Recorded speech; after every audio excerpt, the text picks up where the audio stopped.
Siapa yang tak kenal dengan sosok yang satu ini? Yaps, Deddy Corbuzier. Sekilas ini orang mirip Upin Ipin. Bukan. Maksud saya mirip The Rock yang ada di game Smackdown. Kini menjadi sorotan dan mendadak maniak teori konspirasi. Bukan tanpa sebab.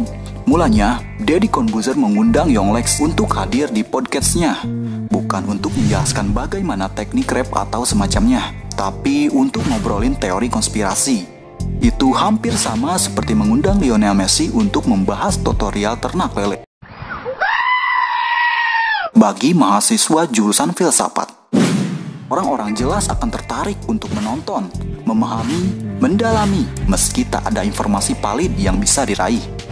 Sebagai seorang rapper, Yonglex tentu sangat kritis dengan keadaan yang ada seperti sekarang ini. Namun, pada unggahan video yang dibagikan melalui channel YouTube Deddy Corbuzier, Yonglex mengaku bahwa dirinya menyukai teori konspirasi. Betul. Dan juga dia mengatakan bahwa dirinya yang masih percaya sampai saat ini bahwa bumi itu datar. Sangat om, karena sampai sekarang ini gue masih percaya kalau bumi itu datar. Karena gini, gue simple. Kenapa gue ngomong kayak gitu? Gue belum pernah lihat bentuk bumi. Physically, gue harus lihat apa bentuk bumi, apa bentuknya kalau gue udah ke bulan. Tutur Yonglex. Dan Deddy pun sama tentang pendapat bumi datar atau bulat. Pertanyaannya adalah bumi itu datar atau bulat? Jawab, bumi menurut saya adalah datar. Ajaran pertama adalah bumi itu datar. Datar lurus, lempeng, kayak piring. Ya. Dari podcast ini, Yonglex membahas berbagai teori konspirasi lainnya terkait virus dan lain sebagainya dalam penyebaran virus. Nah, ini banyak pihak yang menyukai teori konspirasi akan disangkut pautkan bahwa virus ini memang dibuat kemudian disebarkan. Pembahasan yang mereka lakukan juga menyangkut tentang depopulation by vaccination, yaitu mendepopulasi manusia di bumi dengan vaksinasi. Berlanjut dengan narasumber Deddy Corbuzier yang lain, dari Dr. Tirta, Bosman Sontoloyo, sampai yang teranyar Siti Fadilah. Sedikit banyak isi podcast di atas tadi menyinggung soal kemungkinan ulah elit global di balik wabah BGST ini. BGST? Apa itu BGST? Kalian sudah pasti pada tahu. Pokoknya Deddy Corbuzier adalah satu pihak yang cukup tekun menghadirkan wacana itu ke tengah publik. Hanya kalah dikit sama Pak JRX. Musisi favorit saya. Maksudnya kita. Tak butuh waktu lama, podcast dengan Siti Fadilah turut menyulut polemik. Seorang yang terbukti koruptor tiba-tiba dikultuskan oleh pengikut Deddy Corbuzier sebagai pahlawan dalam urusan wabah. Saat program diskon masa tahanan untuk para napi ini pertama kali beredar, Deddy Corbuzier adalah orang yang koar-koar menolak sepenuhnya. Terlebih jika diskon waktu hukuman itu diberikan pada koruptor. Nih ya, saya kutip ungkapan Ketua Umum Smart People. Anyway, koruptor udah dibebasin. Bingung, ngapain dibebasin? Kan selama ini juga nggak pernah dipenjara. Lebih dikos-kosin. Apa beliau sudah lupa pada pendapatnya sendiri? Atau pernyataan tersebut sebatas upaya mempertahankan bangunan konten konspirasi yang sedang Deddy tekuni? Bisa jadi, bukan tidak mungkin. Kita bisa berdiskusi panjang apakah Siti Fadilah memang layak mendapat predikat pahlawan dengan hitungan kinerjanya semasa menanggulangi virus flu burung pada masa lalu. Usai diwawancarai oleh Deddy Corbuzier. Tapi yang berbahaya dari pengkultusan Siti Fadilah adalah beliau melulu dianggap korban atas segala pernyataan getir hanya karena Siti Fadilah pernah bersitegang dengan WHO.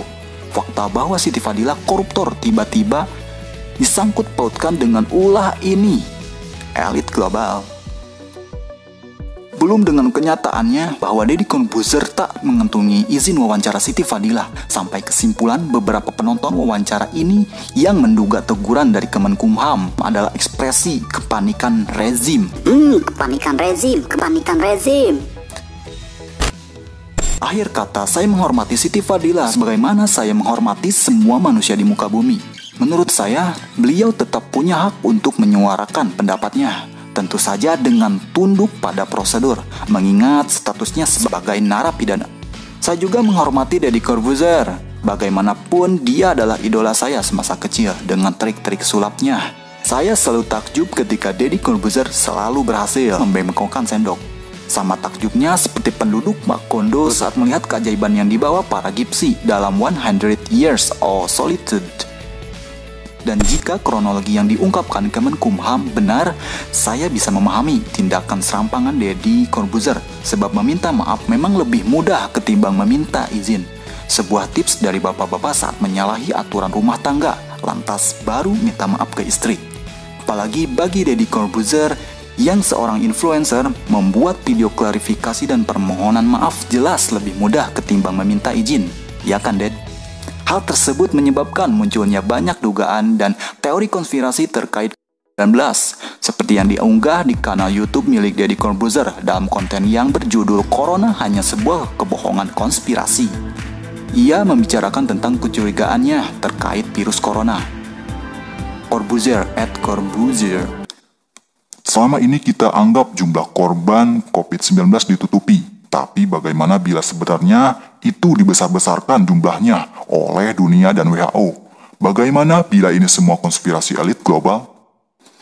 Tak sendirian, Deddy Corbuzier juga mengundang Yonglek sebagai bintang tamu di podcastnya untuk membicarakan teori konspirasi soal COVID-19.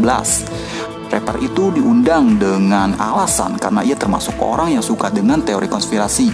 Dalam 3 hari, video tersebut ditonton lebih dari jutaan kali.